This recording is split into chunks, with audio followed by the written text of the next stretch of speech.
next sum பாருங்க unit number 7 exercise 7.2 ல second sum நம்ம பார்க்கக்கூடிய sum பாருங்க find the point on the curve y is equal to x square minus 5x plus 4 at which the tangent is parallel to the line அப்படி கொடுத்திருக்காங்க.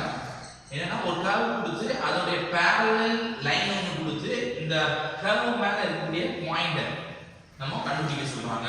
அப்போ பாத்தீங்கன்னா நம்ம என்ன பண்ண போறோம் அப்படினா ஈஸியானது parallel ன்னு சொல்றேனால ரெண்டு ஸ்லோப் நாம கம்பேர் பண்ண போறோம்.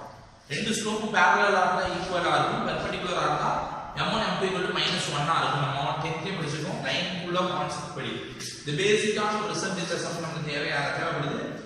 parallel ஆ இருந்தா m1 m2 ரெண்டுமே நம்ம ரெண்டு லைன் படிச்சிருக்கோம். parallel ஆ இருந்தா m1 m2 ஸ்லோப் ஈக்குவலா இருக்கும், பெர்பெண்டிகுலரா இருந்தா m1 m2 -1 அப்படிங்கற கான்செப்ட் நம்ம படிச்சிருக்கோம். இத இந்த சம்ல நம்ம யூஸ் பண்ண போறோம். ஃபர்ஸ்ட் பாருங்க, அப்ப ஃபர்ஸ்ட் நம்ம கொடுத்துக்கூடிய கர்வ் என்ன பண்ண போறோம் அப்படினா டிஃபரன்ஷியேட் பண்றோம். x² - 5x + 4 இத நான் டிஃபரன்ஷியேட் பண்ணனா dy/dx x² டிஃபரன்ஷியேட் பண்ணும்போது 2x - 5x பண்ணா -5 அப்படிங்கிறது கிடைச்சது. இப்போ m1ன்ற ஸ்லோப் எப்படி கண்டுபிடிக்கணும் அப்படினா dy/dx இந்த பாயிண்ட் இந்த கர்வ் டிஃபரன்ஷியேட் பண்ணிட்டு as x1, y1 அப்படிங்கற பாயிண்ட் மேல பிளாட் பண்றேன். புட் பண்ணும்போது நமக்கு கண்டுபிடிச்சலாம் m1 ஓட value. So therefore m is equal to 2x1 - 5 அப்படிங்கிறது கிடைச்சது. நெக்ஸ்ட் பாத்தீங்கன்னா அடுத்து நெக்ஸ்ட் அவங்க கொடுத்திருக்கக்கூடிய இன்னொரு லைனோட ஈக்குவேஷன் எழுதிக்கிறேன். அத நான் டிஃபரன்ஷியேட் பண்ண போறேன். 3x + y = 7 இத நீங்க டிஃபரன்ஷியேட் பண்ணுங்க. பண்ணும்போது 3x டிஃபரன்ஷியேட் பண்ணா 1 ஆ மாறும். அப்ப 3x டிஃபரன்ஷியேட் பண்ணும்போது 3 அப்படினு கிடைக்கும். பிளஸ் y டிஃபரன்ஷியேட் பண்ணும்போது உங்களுக்கு dy/dx with respect to x on both sides x ல கொடுத்தா பண்றோம். அதனால dy/dx கிடைக்கும். கான்ஸ்டன்ட் டிஃபரன்ஷியேட் பண்ணும்போது உங்களுக்கு 0 அப்படினு கிடைக்குது.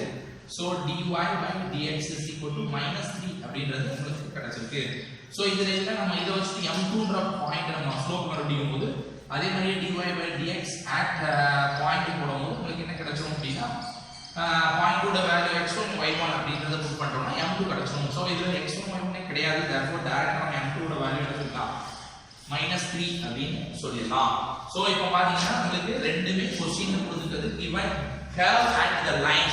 இது ரெண்டு என்ன சொல்லிருக்காங்க அப்படினா given that நமக்கு two curves are என்னது parallel அப்படினு சொல்றதுனால m is equal to m2 அதோட ஸ்லோப்ஸ் என்னவா இருக்கும்னா ஈக்குவலா இருக்கும்.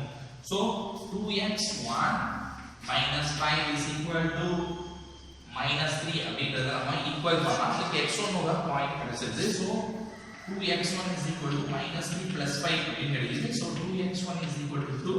சோ 2 நம்ம கேன்சல் பண்ணா x1 equal to 1 அப்படிங்கிறது கிடைச்சாச்சு.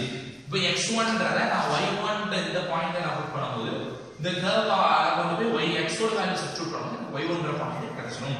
சோ இது ஃபர்ஸ்ட் ஈக்குவேஷன் வச்சிட்டு நான் இதுல என்ன பண்றேன் அப்படினா x1 y1 புட் பண்றேன். ஃபர்ஸ்ட் ஈக்குவேஷன்ல x1 y1 நான் பிளாட் பண்ணா நமக்கு கிடைக்கக்கூடிய வேல்யூ பாருங்க y1 = x1² - 5x1 + 4 அப்படிங்கிறது கிடைக்குது. இதுல y1 ல நான் x1 ஓட பாயிண்ட் போடும்போது 1² 1 - 5 * 1 5 + 4 அப்படினு கிடைக்குது.